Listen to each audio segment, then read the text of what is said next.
Donc bonjour à tous, moi je vais vous présenter ici 4 différents chargeurs en USB-C et vous montrer, donc vous allez le voir pour de vrai ce qui se passe, vous montrer si oui ou non ils arrivent à charger un ordinateur portable, ici en l'occurrence un HP Spectre 15 X375, donc qui est testé. Hop, je vous mets le lien ici, vous avez mon test complet ici, et donc ça c'est un test à côté pour vous montrer un peu tous les chargeurs, parce que cet ordinateur est donc un convertible, hein, mais il a la possibilité, donc il a une prise d'alimentation normale ici, mais il a aussi deux ici ports USB-C, un normal, un Thunderbolt 3, et ces deux USB-C permettent de charger. Et donc je vais vous montrer ça avec ces différents chargeurs que j'ai. Alors HP, il faut savoir, est en plus relativement réputé pour pas être compatible du tout avec tout, et on va voir si c'est le cas ou si c'est pas le cas. Spoiler alert, tout va bien, tout marche. Donc si je vous mets ici, donc vous voyez ici en bas alors je vais peut-être faire un zoom pour que vous voyez mieux ça, je reviens tout de suite pour le zoom. Ok, donc là le zoom est fait, là je suis en tent mode, et donc vous avez ici le petit symbole de charge de la batterie, d'accord. Donc vous allez voir ce qui se passe avec différents chargeurs. Alors, on va commencer par le plus gros, celui que j'ai depuis longtemps, que j'aime le plus, qui est un iBollaire ou iBollaire, je sais pas comment on dit, donc 60 watts, il a donc 3 ports USB-A et un port USB-C. Un câble donc, hop, attendez du coup parce que je suis zoomé là, voilà. Donc un câble ici qui est bien pratique parce que c'est un câble standard, on va pouvoir venir changer le câble pour mettre une prise US, une prise ici à la place de la prise européenne, une prise US, américaine, anglaise, australienne, des choses comme ça. Et donc pour vous donner les caractéristiques précises, je vais vous le mettre dans le bon sens, voilà, la mise au point va se faire. La mise au point va se faire si je fais comme ça. Voilà. Donc on a, donc vous avez différentes sorties USB. Nous, ce qui nous intéresse, c'est la USB-C. Vous voyez que la USB-C sort au max en 5 volts. La USB-C elle est ici, elle sort en 20 volts, 3 ampères max, soit 60 watts, d'accord. Donc sachant que ici le XPS 15 normalement est livré avec un chargeur, donc le chargeur avec la prise normale. Ok, avec la prise ronde standard habituelle, historique on va dire. C'est un chargeur ici 90 watts, d'accord. 90 watts, donc c'est quelque chose comme 19,5 volts pour 4,2 ampères, un truc comme ça. Faut faire le calcul pour être sûr, mais voilà. Donc normalement 90 watts. Là 70 watts, est-ce que ça va charger la tablette? On va voir tout de suite. Donc ce que je fais, hein, c'est que là voilà, je vais brancher effectivement mon alors, attendez, je vais essayer de faire que vous le voyez, que vous ayez un live et que vous ne pensiez pas que je vous feinte. Hop. Voilà. Donc ce que je fais, c'est que je branche ici, hop, mon chargeur, d'accord. Et donc là, il est branché. Et de l'autre côté, je vais lui mettre un câble que j'ai acheté, qui est un OK. Attendez, je débranche de son autre. Donc c'est un câble, hop. Hop, ok, d'accord, donc c'est le câble standard, il y a différentes tailles, c'est le câble tressé, donc c'est pas mal. Bon, c'est un peu moins souple, mais ça vieillit mieux, soi-disant. Bon, moi je trouve qu'il vieillit bien, bon, on verra. Toujours est-il que donc je viens le brancher ici, hop, dans son port USB-C, et donc de l'autre côté, donc oui, moi je vous conseille hein, toujours d'acheter des chargeurs ici avec pas un câble fixe, hein, mais un câble qui se branche, débranche, comme ça si vous avez un problème de câble, vous changez le câble et pas tout le chargeur. Et donc je viens brancher, je vais brancher sur mon côté, on va faire sur d'abord la prise USB-C normale, hop. Et donc vous voyez qu'ici, on a un changement de luminosité et on a ici bien le petit symbole de la charge. Donc là, vous pouvez vous dire oui, mais qu'est-ce qu'on en sait, que c'est pas juste qu'il le détecte et qu'après il charge pas. Tout ce que je vais vous présenter, hein, là faites-moi confiance, j'ai vérifié et ça charge, et en plus ça charge même avec l'écran allumé, c'est-à-dire qu'il n'y a pas besoin d'éteindre tout l'ordinateur pour qu'il arrive à charger, même ordinateur en train de fonctionner sur le bureau, écran allumé, tous les chargeurs que je vous montre vont effectivement charger. Donc là, on a un petit message de la part de hop, notre ami HP, qui nous dit que il nous recommande d'utiliser un câble directement un câble adapté, autrement dit d'acheter un câble HP. Vous n'avez pas besoin d'acheter un câble HP. Les câbles que je vous présente et les chargeurs que je vous présente marchent, d'accord? Donc l'iBolaire, ok. Hop, je vous remets qu'on voit le petit symbole de batterie. L'iBolaire, donc 60 watts. Il a d'assez mauvaises critiques sur Amazon, il me semble. Je vous mets le lien en bas, hein, je vous mets le lien dans la description pour pouvoir aller le chercher. Moi, j'ai jamais eu de problème, ça fait 2 ans ou 3 ans que je l'ai. Moi, je branche à la fois mon USB-C plus 3 ports USB, donc pour charger mon appareil photo, mon téléphone, le téléphone de ma femme ou d'autres choses. Jamais aucun problème. Il chauffe un peu, effectivement, mais il fait pas de bruit, il m'a jamais rien cramé, voilà. Donc pour moi, aucun souci avec ça. Donc là, on a vu, si je débranche, hop, évidemment, voilà, on a la petite batterie qui rechange. Donc ça, c'était le port USB-C normal. Si je le mets en Thunderbolt, vous allez voir, ça fait la même chose. Voilà, un Thunderbolt, ça charge aussi. Toujours le petit message qui apparaît, on s'en fout. Voilà, donc ça marche très bien, le 60 watts de iBolaire. iBolaire, iVolaire, je sais pas comment on dit, iVolé, voilà. En tout cas, lui... Moi, c'est vraiment mon coup de cœur. Il y en a un autre qui existe, je crois que c'est chez OK justement, ou chez RAV Power, qui a un peu la même tête. Mais au final, si vous regardez les dimensions, il est plus épais. Il est un peu plus épais et je crois un peu plus grand aussi. Donc moi, je préfère lui qui est, de ce que j'ai trouvé dans toutes mes recherches, actuellement encore, le seul qui fait 60 watts avec 3 autres ports USB et qui a la taille la plus petite. Si vous avez mieux que ça, si par exemple vous en avez un avec la même taille qui a un 4e port USB, je suis très preneur dans les commentaires, vous me dites, ok? Donc ça c'est fait. Le deuxième, c'est un Inateck. Alors c'est un Inateck, c'est l'Inateck modèle, je sais pas s'il donne le modèle, je ne donne pas le modèle, mais c'est aussi un 60 watts. Si vous regardez ici, hop. Alors là, avec la lumière, je sais pas si vous allez trop bien voir, mais donc en bas, c'est bien, hein, encore une fois, un 3 ampères 20 volts. Si je dis pas de bêtises, ouais, 3 ampères 20 volts, ok. Donc lui, il était livré avec ce petit câble, le petit câble Inateck qui va bien. Je l'ai testé aussi avec le hockey, je vais pas vous le refaire, mais il va très bien. C'est un câble en plastique cette fois, avec le petit scratch bien pratique pour ranger le câble. Et il est très bien, il doit faire 2 mètres de long, c'est cool. Mon hockey aussi. Donc je vais tester avec ce câble là.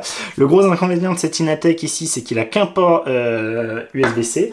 Si je vous le recompare, je vais vous faire à chaque fois la comparaison pour bien vous expliquer, bien vous rendre compte pourquoi j'aime autant celui-là. Voilà, hop, si je mets l'un sur l'autre, d'accord. Alors par exemple dans une trousse, bah ça au final, ce truc qui dépasse, ça va pas être pratique du tout, ok. Ça va m'embêter. Donc si on le met comme ça, voilà, c'est à peu près la même taille. Donc voilà, au final. Effectivement, il est plus petit en volume, mais avec cette sortie, cette prise européenne tout simplement qui dépasse, il prend autant de place pratiquement autant de place dans une trousse. Et pourtant, quand lui, il a qu'un seul USB-C, lui, il vous propose également 3 USB normaux.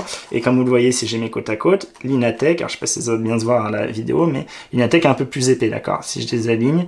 Alors ça se voit encore moins, mais l'Inateck est un peu plus épais ici, d'accord. Donc on teste cet Inateck. Je le branche, hop, je branche le câble dedans, hop, je le branche au Thunderbolt ce coup-ci. Pouf, on a la charge qui se fait, on a le témoin de charge, on a encore une fois le message d'erreur, on s'en fout. Je fais pareil dans le USB-C normal. Hop, encore une fois, tout marche, la vie est belle, ça charge. On est encore sur du 60 watts, donc on se dit qu'on est, quand même 30 watts de moins que le chargeur officiel. Alors la charge, j'ai pas fait les tests de vitesse de charge, mais il n'empêche que ça charge sans problème. Et donc moi en voyage, de toute façon je m'en fiche un peu, je mets à charger toute la nuit. Le troisième, c'est un que j'aime bien, qui est mon plus récent celui-là, qui est le OK. Alors encore une fois, je vais vous le présenter par rapport au iVolaire, ok. Donc on voit qu'il est quand même, il est plus long au final avec sa prise. Il est moins large quand même, d'accord. Il va être, pardon, je suis à chaque fois inversé, voilà. Alors, inconvénient de lui par contre, donc il est plus petit.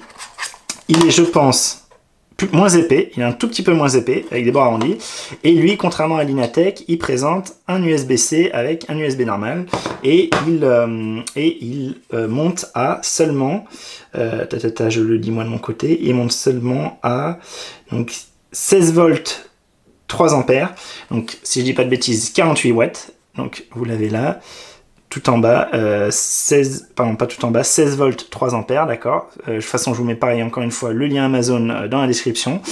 Donc lui, l'avantage c'est que contrairement à l'Inateck de tout à l'heure que je ressors, il a un port USB en plus, il est plus petit, il prend moins de place dans le sac, d'accord.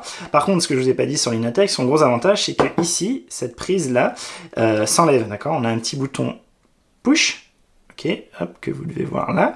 On push dessus, hop.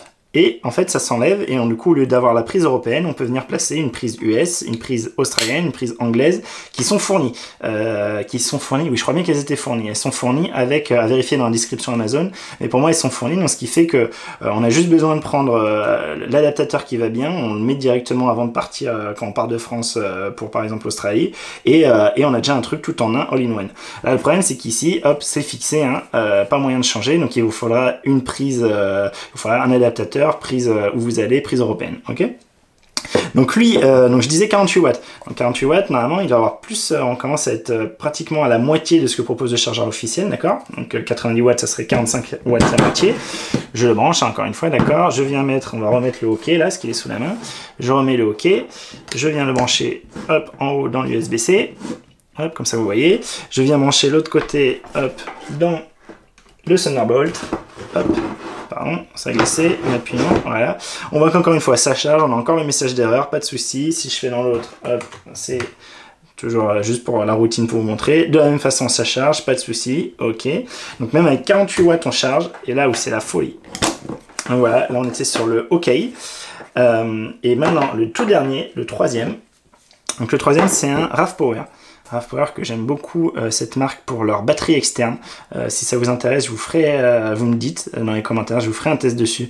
J'ai 2 batteries externes chez eux dont je suis très content, dont une qu'il faut que je vois si elle arrive à charger ce pépère. Je pense que c'est possible. Je ne me rappelle plus combien ça en watts, mais c'est assez impressionnant. Du coup là on a donc le RAV Power qui ne monte plus qu'à 20 volts pour 1,5 ampères. Donc il ne monte plus qu'à 30 watts, d'accord. Hop, je sais pas si vous voyez, ça y est, la mise au point se fait. C'est la dernière ligne, ok. La dernière ligne, 1,5 ampères pour 20 volts, pardon, donc 30 watts, ok.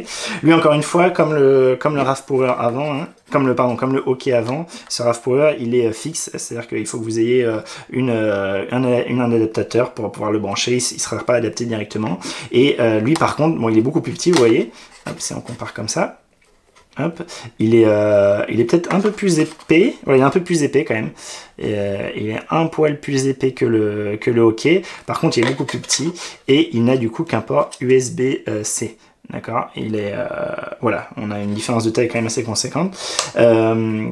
C'est pourquoi j'ai pris lui, parce que lui, le fait d'avoir à la fois un USB-C et un USB normal, bah, en voyage, c'est quand même bien pratique d'avoir ça, donc là en prise européenne. Ça prend pas énormément de place, donc je vous rappelle, lui prend quand même beaucoup moins de place que l'autre, sachant que l'autre, le high volaire, il lui faut prendre son câble avec, et mine de rien, bah, le câble, ça fait du volume, hein, quand il faut commencer à... Alors c'est beaucoup plus facile à brancher, à amener près de soi sur un siège en attendant l'avion ou quelque chose, mais c'est un truc de plus à transporter, en plus du câble à brancher sur l'USB-C, ok. Donc lui, il va se brancher direct, c'est pour ça que je l'ai pris. Lui aussi, hop, on peut faire ici les trois pour vous donner une idée, ok. Voilà. Donc moi, le high volaire, c'est vraiment mon préféré quand je suis calé à un hôtel. Et sur moi, quand je pars en transport quelque part, c'est lui que je prends parce que j'ai tout sous la main et qu'il se branche direct. D'accord. Donc ça c'était ok. Je reviens à mon RAV Power. Le RAV Power, donc on n'en voit que 30 watts, ok. On le branche. Et c'est là où moi j'étais vraiment très surpris parce que ce chargeur ne chargeait pas mon XPS 13 de mémoire. J'en suis même presque sûr parce que c'était une des raisons pourquoi j'avais acheté le high volaire. Ok. Ce chargeur, attention, c'est parti, je le branche sur le Thunderbolt 3. Et là, vous voyez que oui, il arrive à charger. Alors encore une fois, je vous le dis, je peux vous le laisser un peu, je peux vous le laisser tourner un peu. Vous voyez qu'on est à 47% et on verra, on va laisser un peu dérouler, voir si ça tourne. Mais donc voilà, on a quelque chose, on a ici un ordinateur portable 15 pouces, ce Spectre X375 qui donc peut être rechargé par son port normal, mais également par ses 2 ports USB-C et par des chargeurs à très faible puissance. Donc 30 watts, c'est quand même pas grand chose. Et moi ça me sidère, c'est des choses qui n'étaient pas du tout concevables il y a encore un an, je dirais à peu près. Quand on regarde sur les forums Reddit et tout, il y a eu des tableaux qui ont été faits avec les différents chargeurs, par exemple le chargeur du Pixel avec quoi il était compatible, des choses comme ça. Là ça y est, on y arrive, c'est pour de vrai, ça marche. Donc encore une fois, moi si je devais en conseiller un pour arriver à sa chambre d'hôtel et pouvoir tout charger d'un coup, c'est le iVolair. Le iVolair, il y a tout le dessus, tout le long, il est beau, il est propre, avec donc son câble qui est fourni avec en câble européen si vous l'achetez en Europe. Et donc vous achetez à côté de ça sur Alibaba, eBay, n'importe quoi, ce même câble qui a cette prise standard ici, mais qui du coup vous le mettez en US en ce que vous voulez. Et donc au lieu de vous trimballer un adaptateur, vous avez directement le câble qui va bien pour partir. Ça c'est vraiment mon préféré pour en hub, on va dire, en multi. Voilà, vous venez de voir, hop, ça y est, on est passé à 48%, alors que j'ai l'ordinateur donc qui marche, hein, là il marche, en plus il est en 4K, d'accord, et en plus il est à 60% de luminosité. Donc pour vous dire que avec 30 watts, l'ordinateur se charge vraiment. Bon, là je fais pas de la vidéo 4K, je fais pas des choses, mais il n'empêche que moi je suis sidéré. Pour moi ça allait pas marcher, et si ça marchait, ça allait marcher en laissant l'ordinateur éteint, ou à la limite avec l'écran éteint. Là non, là ça charge, même avec l'écran allumé, même en faisant des choses. Donc je finis juste mon petit récap sur ces chargeurs. Lui en hub pour la chambre d'hôtel. Alors à moins qu'il y ait peut-être qu'il y a des modèles qui sont pourris, mais j'ai vu des commentaires sur Amazon qui faisaient un peu peur, qui disaient qu'ils avaient cramé leur appareil. C'était sûrement à l'époque au tout début de l'USB-C. Moi j'ai eu aucun souci, c'est une petite merveille ce truc, 60 watts, 4 ports en tout, il fait pas chier, il prend pas beaucoup de place, ça marche bien, il chauffe hein, évidemment, mais il chauffe tout de toute façon. Et donc en deuxième lieu, mon deuxième préféré c'est lui, donc lui qui est plus compact, qui se glissera plus facilement dans une poche, qui n'a pas besoin d'avoir un câble supplémentaire, il n'y a que le câble USB-C à avoir. Il monte quand même à 48 watts, ce qui n'est pas déraisonnable. Hein. Avec ça, avec tous les chargeurs que je vous ai montrés, vous chargez par exemple une Switch sans problème, vous allez la charger plus ou moins vite en fonction de ce que vous envoyez. Avec un chargeur de téléphone, vous n'allez pas charger une Switch, elle aura le symbole charge qui va apparaître, mais elle ne se chargera pas. Donc à savoir, donc lui chargera la Switch sans problème, si vous êtes entre deux choses, vous chargez votre Switch sans problème et vous chargez tout ce que vous voulez en USB-C. Un téléphone portable par exemple, il va passer en fast charge avec ça, avec lui aussi d'ailleurs, avec ce 30 watts là, hein, enfin je pense presque tous même, hein, en 30 watts ils sont en fast charge. Donc voilà, donc lui pour le hub, lui pour la poche, et en plus si vous êtes voilà, si vous avez ça c'est des choses que j'avais acheté avant, ça c'est en fait quelque chose que j'avais eu avec Sir Raf Power. Je me demande si je l'avais pas eu, non celui-là je l'avais acheté. Non, je pense que je l'avais eu. Je pense qu'il était fourni en fait. Je pense que ce chargeur était fourni avec la batterie externe dont je vous parle, que j'adore. Et que donc, mine de rien, il arrive à... Donc vous voyez, on est repassé à 49%. Là, je viens de le remettre à charger. Hop. Il arrive à charger, mine de rien, un Spectre 15. Et donc ça, je trouve ça très bien. Et enfin, donc pour finir, l'Einatech qui a l'avantage de pouvoir avoir sa prise qui change, mais qui prend pas mal de place, qui prend au final quand même pas mal de place pour la même puissance, pour 60 watts, et avec des ports en moins quoi. Hein. Et ça, moins de ports, moins de ports. Pas de ports, pas de palier, pas de palier, pas de palier. Voilà. J'espère que cette vidéo vous a intéressé. N'hésitez pas à me poser vos questions. Et si vous êtes intéressé par un test de batterie, vous me le dites, j'essaierai de faire ça quand je pourrai. Voilà, salut!